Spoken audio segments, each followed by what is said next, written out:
Out of all the hero archetypes in the game, everyone knows that Destiny heroes made the biggest impact in Yu-Gi-Oh history. Though people do question who is the best D hero. A lot of people might say Malicious because of his fantastic track record, and I would not disagree with that. However, I would argue that the best Destiny hero is Malicious's greatest rival. Pre-errata Destiny hero Disc Commander. This monster provided so much advantage to players the moment he was released, and he partly changed the way how Konami designs draw cards. So in this video, I'll be covering his history as well as how Disc Commander changed card design. Alright, let's jump into the video, shall we? Let's start with the biggest decks that use Disc Commander, and the first one is Monarchs. During the middle of the GX era, the format was very grindy, and while Monarchs were a top deck, one problem they had was that they would lose a lot of advantage as tribute summoning would require you to take a neg. However, Disc Commander mitigated this problem as his Draw 2 effect would compensate you for your lost advantage.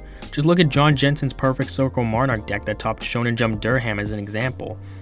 Honestly, Disc Commander was a perfect fit in this deck. Furthermore, there were multiple ways of bringing him back. One was with the usual premature burial and Call of the Haunted, and another was with Destiny hero Fearmonger. When he was destroyed in battle, you could revive Disc Commander and get that draw too. A third way was with Light and Darkness Dragon. When Lad died after using his effect multiple times to negate your opponent's cards, he would bring back Disc Commander to make up for the two tributes, as well as having a body on board to tribute for a Monarch. Sadly, I couldn't find any TCG deck profiles of Monarchs playing this strategy, but I did find this deck from the Asia Championship to show that this was a real thing. And to add on to that, Mega Capital G did make a video about Light and Darkness Dragon, so this strategy was real. I guess not everyone used it. The next deck that played Disc Commander were Dark Arm Dragon decks, and this is where Disc Commander's playability exploded.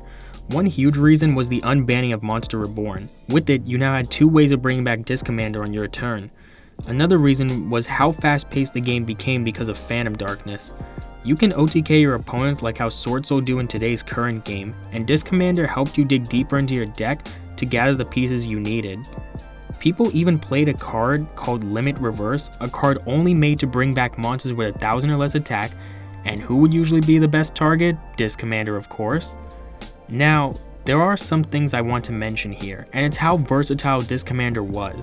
He wasn't just useful in the graveyard, he could be played pretty much anywhere other than the banished zone.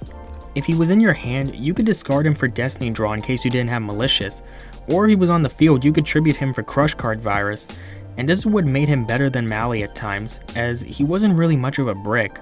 Sometimes you might draw into that extra copy of Mali, or you can't summon it at all, but Disc Commander didn't really have this problem.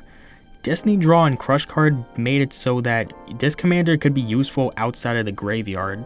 Sadly, on September 2008, this is when Konami decided enough was enough and they banned Disc Commander.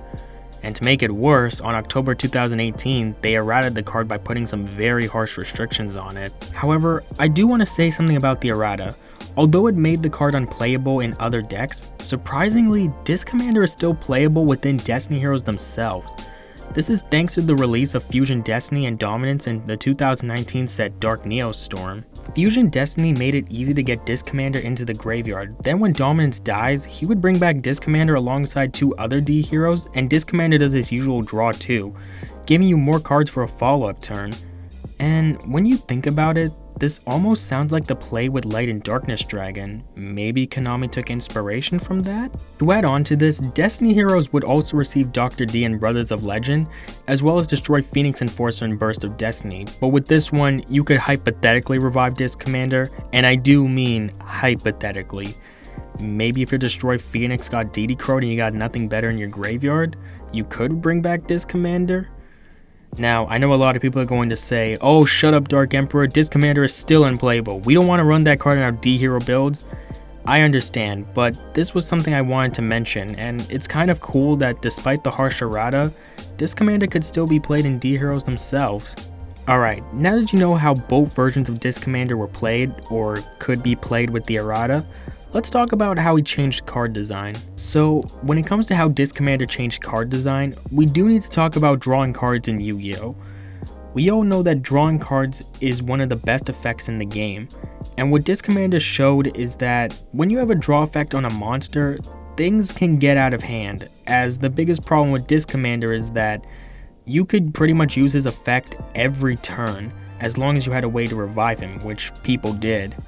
This kind of made Disc Commander somewhat of a better version of Pot of Greed, as you could only use Pot of Greed once. Meanwhile with Disc Commander, you could pretty much use him on anyone's turn as long as you could revive him.